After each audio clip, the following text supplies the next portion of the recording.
भारी कर्ज में डूबी देश की तीसरी सबसे बड़ी दूरसंचार कंपनी वोडाफोन आइडिया पर बंद होने का खतरा मंडरा रहा है। वर्तमान समय में कंपनी पर करीब 1.8 लाख करोड़ रुपए का कर्ज है और पूंजी जुटाने की योजना सफल नहीं हो पा रही है। इसी बीच एनालिस्ट्स का कहना है कि वोडाफोन आइडिया को अपना वजूद बचाने के लिए प्रीपेड स्मार्टफोन यूजर्स के लिए टैरिफ में तत्काल बढ़ोतरी करनी चाहिए। एनालिस्ट्स का यह भी कहना है कि वोडाफोन आइडिया के रेवेन्यू में 50 से 80% हिस्सा प्रीपेड स्मार्टफोन यूजर सेगमेंट का है। इससे कंपनी के एवरेज रेवेन्यू पर यूजर में बढ़ोतरी होगी, कैश बढ़ेगा और गिरती हुई मार्केट हिस्सेदारी पर लगाम लगेगी। बता दें कि कंपनी ने हाल ही में कॉर्पोरेट यूजर्स के लिए बेस प्रीपेड टैरिफ और बेस पोस्टपेड प्लान्स के टैरिफ में बढ़ोतरी की थी, लेकिन इससे ARPU में मामूली बढ़ोतरी होगी। वोडाफोन आइडिया को जरूरत है तो प्रीपेड सेगमेंट में अपने प्राइसेस को बढ़ाना। विश्लेषकों ने यह भी कहा है कि वोडाफोन आइडिया ने कुछ प्लान्स के लिए टैरिफ बढ़ाया है,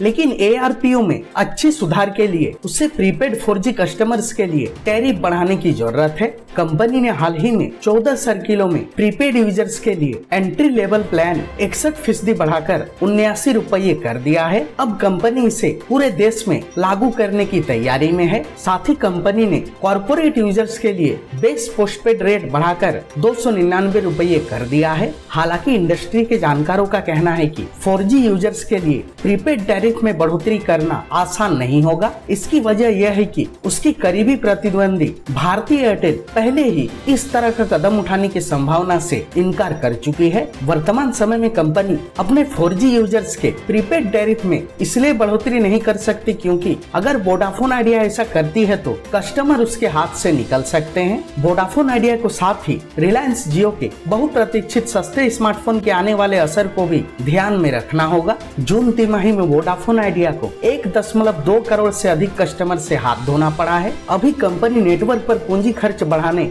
और 4G कवरेज में सुधार करने की स्थिति में नहीं है। हालांकि गोल्डमैन सैचेस का कहना है कि कंपनी को शॉर्ट टर्म में टैरिफ में बढ़ोतरी करने की जरूरत है। कंपनी को अपना ARPU 120 रुपये बढ़ाने की जरूरत है। जून तिमाही में कंपनी के ARPU में 3% गिरावट आई है। वर्तमान समय में वोडाफोन आइडिया का ARPU 104 रुपये है, जबकि एयरटेल का ARPU 146 रुपये और जियो का ARPU 138.4 रुपये है। बहरहाल वोडाफोन आइडिया को अपनी स्थिति बेहतर करने और अपने ARPU में सुधार लाने के लिए प्रीपेड टैरिफ प्लान्स में बढ़ोतरी करने की जरूरत है।